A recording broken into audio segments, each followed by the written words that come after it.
Bhakra Nagal dam Bharat और Asia का दूसरा सबसे ऊंचा डैम और विश्व का 28वां ऊंचा डैम। हेलो दोस्तों, आपका स्वागत है टीम नेशन तमाशा में। जानते हैं भाखड़ा नागल डैम के बारे में, लेकिन आपको एक बात बतानी है, मेरे से दी गई जो जानकारी है वो आज तक ही सीमित है, यानी कि इस वीडियो के अपलोड होने तक। हो सकता है इसके बाद कोई और बड़ा डैम बने। जानते हैं इस डैम के बारे में विस्तार से, तो आइए तमाशा देखते हैं।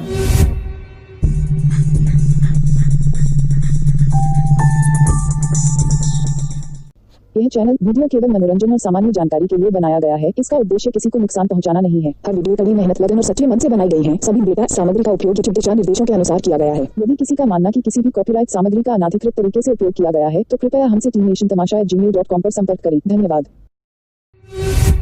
दोस्तों, डैम किसे कहते हैं और ये कितने प्रकार के होते हैं? जहाँ पर पानी इकट्ठा किया जाए उसे डैम कहते हैं, और डैम कई प्रकार के होते हैं। भाखड़ा नागल डैम एक ग्रेविटी डैम है। तो जानते हैं ग्रेविटी डैम के बारे में। ग्रेविटी डैम बनाया जाता है कंक्रीट मलबे चिनाई से, जिसे बनाने में बहुत खर्चा आता है और डैमों के मुकाबले, पर एक बार बनने के बाद इसका मेंटेनेंस काफ़ी कम होता है। दोस्तों, भाखड़ा नागल डैम दो अलग अलग डैमों की श्रृंखला है। एक है भाखड़ा डैम जो हिमाचल प्रदेश में बिलासपुर ज़िले के भाखड़ा गांव में सतलज नदी पे है, और दूसरा है नागल डैम जो है पंजाब में नांगल ज़िले में। नांगल डैम एक सहायक डैम के तौर पर बनाया गया है, जैसे टिहरी डैम में कोटेश्वर डैम बनाया गया है, एक सहायक डैम। डैम जब भी बनता है तो उसके नीचे थोड़ी दूरी पर एक और डैम बनाया जाता है, एक सहायक डैम के रूप में। नागल डैम भाखड़ा डैम से निचले स्तर पर 13 किलोमीटर की दूरी पर बनाया गया है, और भाखड़ा डैम से जो पानी छोड़ा जाता है, नागल डैम उसे नियंत्रित करके आगे पंजाब और हरियाणा में पानी को भेजा जाता है यहाँ से। दोस्तों, भाखड़ा नागल डैम 1963 यानी 1963 में बनकर तैयार हुआ था, और उस टाइम पे इसकी जो लागत आई थी वो थी 245 करोड़ रुपए। इस डैम पे घूमने के लिए कोई भी जा सकता था, लेकिन 2009 में सुरक्षा कारणों की वजह से सरकार ने आम जनता के लिए बंद कर दिया यहाँ पे जाना। अब जानते हैं भाखड़ा डैम की ऊंचाई, लंबाई और चौड़ाई के बारे में। भाखड़ा डैम की ऊंचाई जो है 226 मीटर यानी 741 फीट है, और इसकी लंबाई जो है 520 मीटर यानी 1700 फीट है। और डैम की नीचे की चौड़ाई यानी बेस की जो चौड़ाई है वो है 191 मीटर यानी 625 फीट।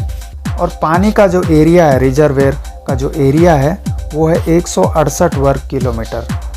और इसकी जो इलेक्ट्रिसिटी कैपेसिटी है, जो ये बिजली बनाता है, वो है 1325 मेगावाट। और जो नागल डैम बनाया गया है एक सहायक डैम के रूप में, नागल डैम भी सतलुज नदी पर बनाया गया है, और इसकी ऊंचाई 29 मीटर है, और इसकी इलेक्ट्रिसिटी कैपेसिटी जो है 150 मेगावाट है यानी 150 मेगावाट।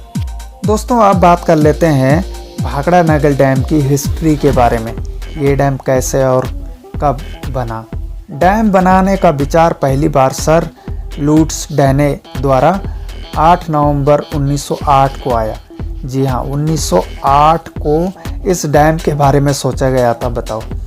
और मार्च 1910 में इस डैम का प्रोजेक्ट तैयार किया गया, लेकिन किसी कारणवश ये प्रोजेक्ट आगे नहीं बढ़ पाया।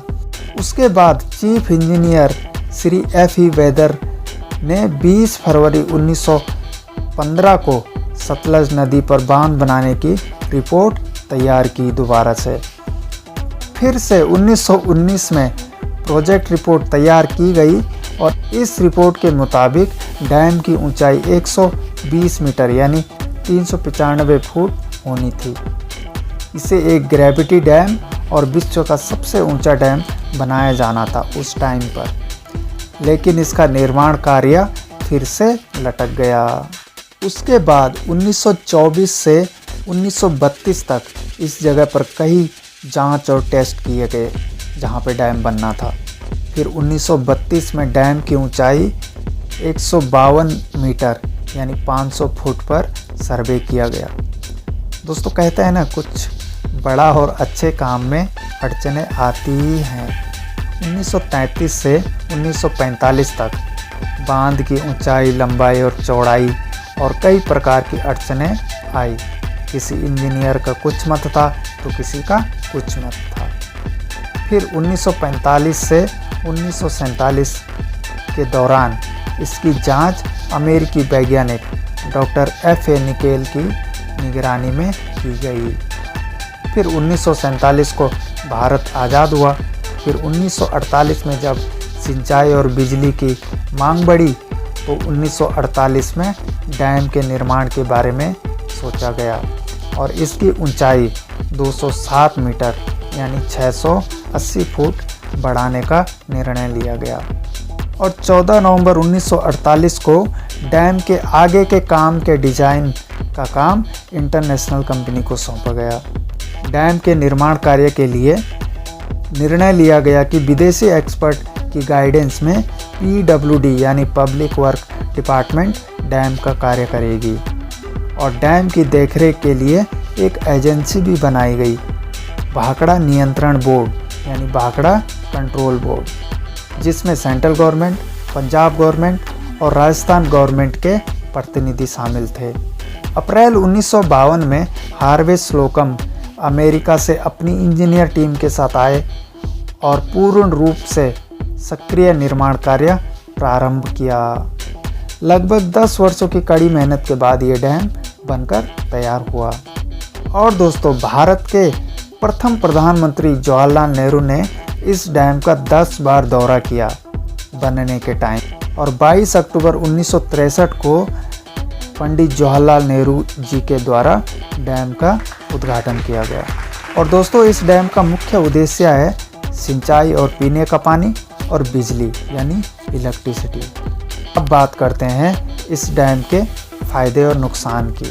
पहले जानते हैं इस डैम के फायदे। दोस्तों, फायदा सबसे बड़ा है, पंजाब, हरियाणा, राजस्थान में पानी की पूर्ति होती है और ये बाढ़ की संभावनाओं को रोकता है और इलेक्ट्रिसिटी की पूर्ति होती है।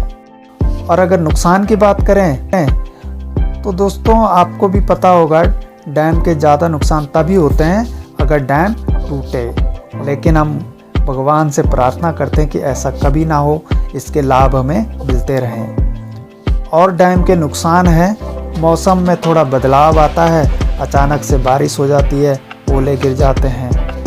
और अगर भगवान ना करे अगर कभी ये डैम टूटा तो इसका नुकसान पता है कितना होगा? इसकी तबाही जो है ना, पंजाब, हरियाणा और पाकिस्तान तक बहुत ज़्यादा तबाही होगी। लेकिन ऐसा कभी ना हो, हम यही चाहते हैं और इस डैम का फ़ायदा हमें मिलता रहे। तो दोस्तों, आज हमने जाना भाखड़ा नागल डैम के बारे में। उम्मीद करता हूँ आपको वीडियो पसंद आई होगी। मेरे से दी गई जानकारी से आप सहमत होंगे। हो सकता है मेरे से कहीं पे गलती हुई हो तो उसके लिए मुझे अपना समझकर माफ़ कर दें। तो मिलते हैं जल्दी एक नई वीडियो में। तब तक खुश रहिए, दूसरों को खुश रखें, अपना ख्याल रखें। मिलते हैं जल्दी। Bye bye.